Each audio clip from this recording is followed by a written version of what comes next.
could be a true game changer. If you need a ride, how about hailing a self-driving car? Just like an Uber or Lyft, except this one has no one behind the wheel. It's now an option in Chandler. All new at 10, ABC 15 Sonu Wasu takes us for a test drive, showing us the experience from start to finish.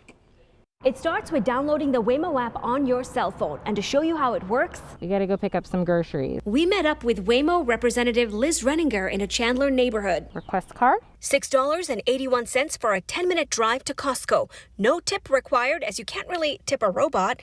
Then we waited. It went from 1 minute to 19 minutes now for pickup. There it comes, but instead of stopping, it drove right by us, making its way to the cul-de-sac a few hundred feet away. Sometimes it doesn't quite stop where you want it to, so you kind of have to walk over to it. It's one feature Waymo product manager Chris Ludwig tells me they're still trying to perfect. Obviously, there have been some hiccups and little things that we're trying to refine in the user experience, but overwhelmingly, we feel really good about it. As the automatic doors slide open, it's finally time for our first ride. Our team is working to get you moving. A little nervous and unsure, I settle back into my seat, waiting for the car to do its thing.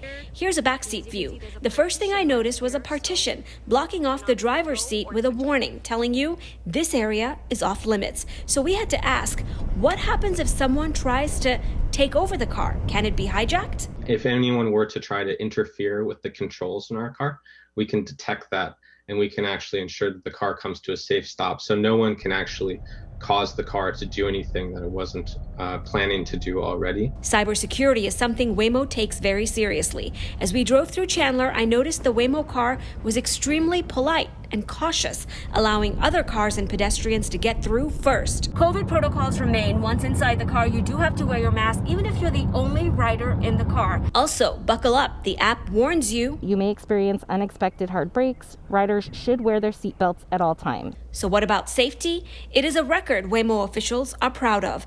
In the 16 million miles they've logged on Chandler roads, we had 47 crashes.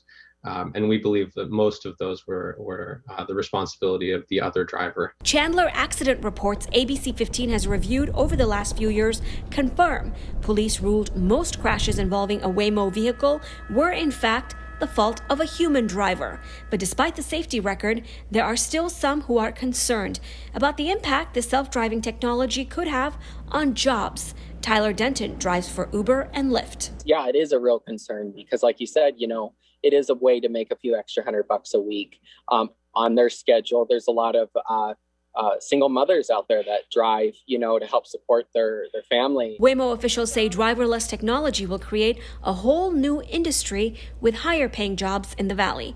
Others worry about the loss of that human connection. While some delivery drivers we spoke to say there's no putting brakes on the future. It's probably going to be the way of the future. So, you can either get on board or get left behind, Back inside the car, the novelty of watching the steering wheel maneuver itself soon wears off, just as my ride comes to an end.